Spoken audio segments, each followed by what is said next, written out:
난방할수록 가려운 피부, 겨울철 건조함을 줄이는 생활 습관에 대해 많은 사람이 궁금해하지만 제대로 설명된 적이 없습니다.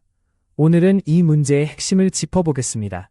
실제 생활 장면을 기준으로 왜 이런 일이 반복되는지 차근차근 살펴보겠습니다. 눈에 보이는 현상에만 집중하면 난방과 뜨거운 목욕으로 피부 수분이 쉽게 줄어든다. 이라는 진짜 문제를 놓치게 됩니다.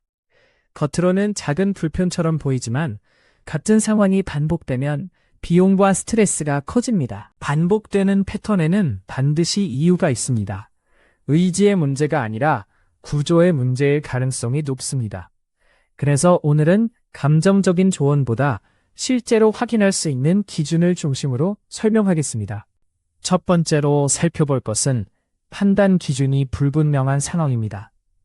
기준이 없으면 사람은 습관대로 움직이게 됩니다. 이 장면에서는 무엇을 먼저 봐야 하는지, 어떤 신호를 놓치면 안 되는지 분명히 짚어보겠습니다. 두 번째는 피드백 속도의 문제입니다. 결과를 늦게 확인할수록 같은 실수를 반복할 확률이 높아집니다.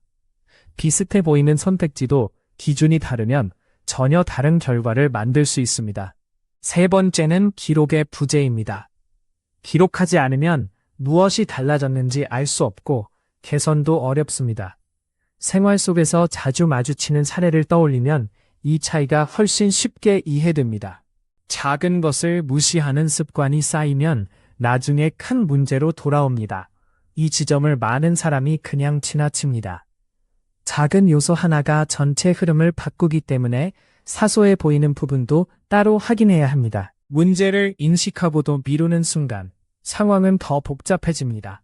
타이밍이 중요한 이유가 여기 있습니다. 이때부터는 문제를 미루는 대신 기록하고 나누어 보는 접근이 필요합니다. 얼마나 자주 발생하는지와 한 번 발생했을 때 영향이 얼마나 큰지 두 가지를 함께 봐야 합니다.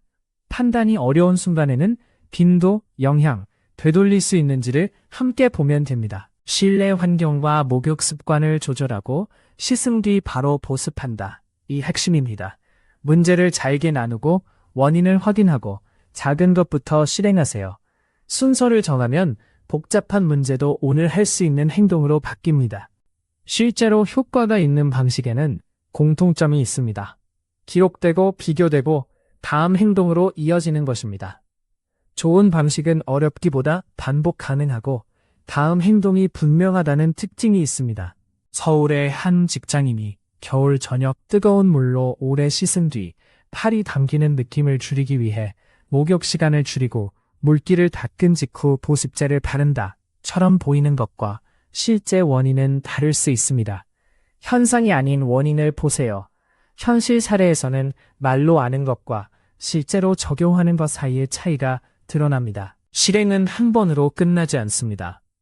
확인이 행동으로, 행동이 다시 확인으로 이어져야 합니다.